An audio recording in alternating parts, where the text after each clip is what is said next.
as with every day in this body, to rise on behalf of my constituents in House District 100 from Missoula, Montana, who elected me to be their representative in the People's House. Today, I rise in defense of those constituents, of my community, and of democracy itself. Last week, I spoke on the governor's amendments to Senate Bill 99, which banned gender-affirming care. This was a bill that was one of many targeting the LGBTQ community in Montana. This legislature has systematically attacked that community. We have seen bills targeting our art forms, our books, our history, and our health care. And I rose up in defense of my community that day, speaking to harms that these bills bring and that I have firsthand experience knowing about. I have had friends who have taken their lives because of these bills. I have fielded calls from families in Montana, including one family whose trans teenager attempted to take her life while watching a hearing on one of the anti-trans bills. And in that hearing, our caucus pleaded with the Republican chair of the Judiciary Committee to not allow certain testimony, to keep decorum. And we were told a lot of people have a lot of opinions on these things. So when I rose up and said, there is blood on your hands, I was not being hyperbolic. I was speaking to the real consequences of the votes that we as legislators take in this body. And when the speaker asks me to apologize, what he is, on behalf of decorum, what he is really asking me to do is be silent when my community is facing bills that get us killed.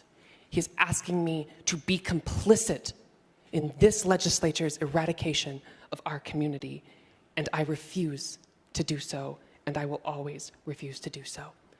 I would also say that if you use decorum to silence people who hold you accountable, then in the name of all you are doing is using decorum as a tool of oppression.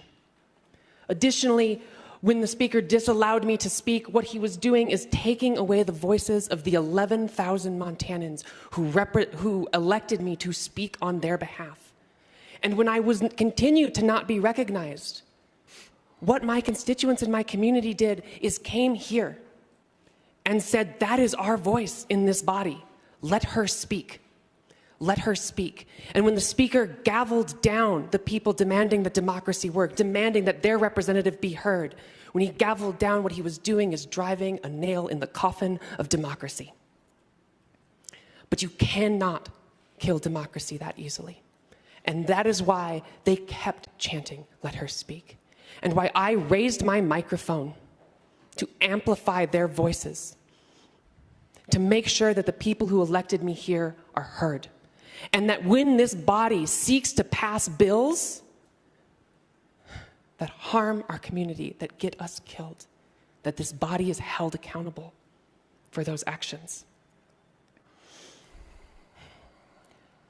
I'm not sure what comes next here, but what I will say is I will do what I have always done. I will rise in support of my community. I will take the hard and moral choice and stand up in defense of the people who elected me to do so and the people in our communities. And I will say I'm grateful for those who stood up in defense of democracy on Monday. And I will also say that I hear everyone. I hear my constituents. I hear your constituents who say thank you for standing up. And while there were comments about safety, I would say that the protest was peaceful. And I would also say that when we talk safety, we think about the safety that our bills bring or don't bring. Because you say there was staff endangered, but I know in this building, in the quiet hallways when it's just me, they've come up to me and they say thank you. They say thank you for defending our community because they have loved ones who these bills attack, who these bills hurt. And I will always stand up for them. The Montana House of Representatives has voted to censure a transgender lawmaker.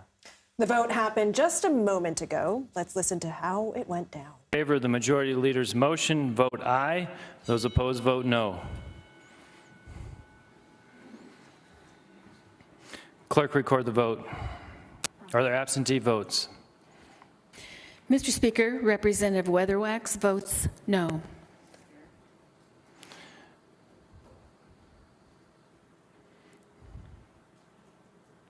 Clerk, record the vote. Mr. Speaker, 68 representatives vote aye, 32 have voted no. Motion passes. Majority Leader Vinton. Mr. Speaker, I move that the House adjourn and reconvene Thursday, the 83rd legislative day at 8 a.m. That was the seismic moment there in Montana. Zaphyr now will no longer be admitted to the House floor. They said she will be able to participate in sessions remotely.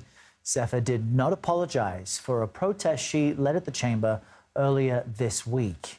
That came after she refused to apologize about comments she made last week.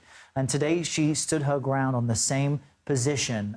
Effectively, a law was passed banning gender-affirming care. She said that Republicans would have blood on their hands as a result.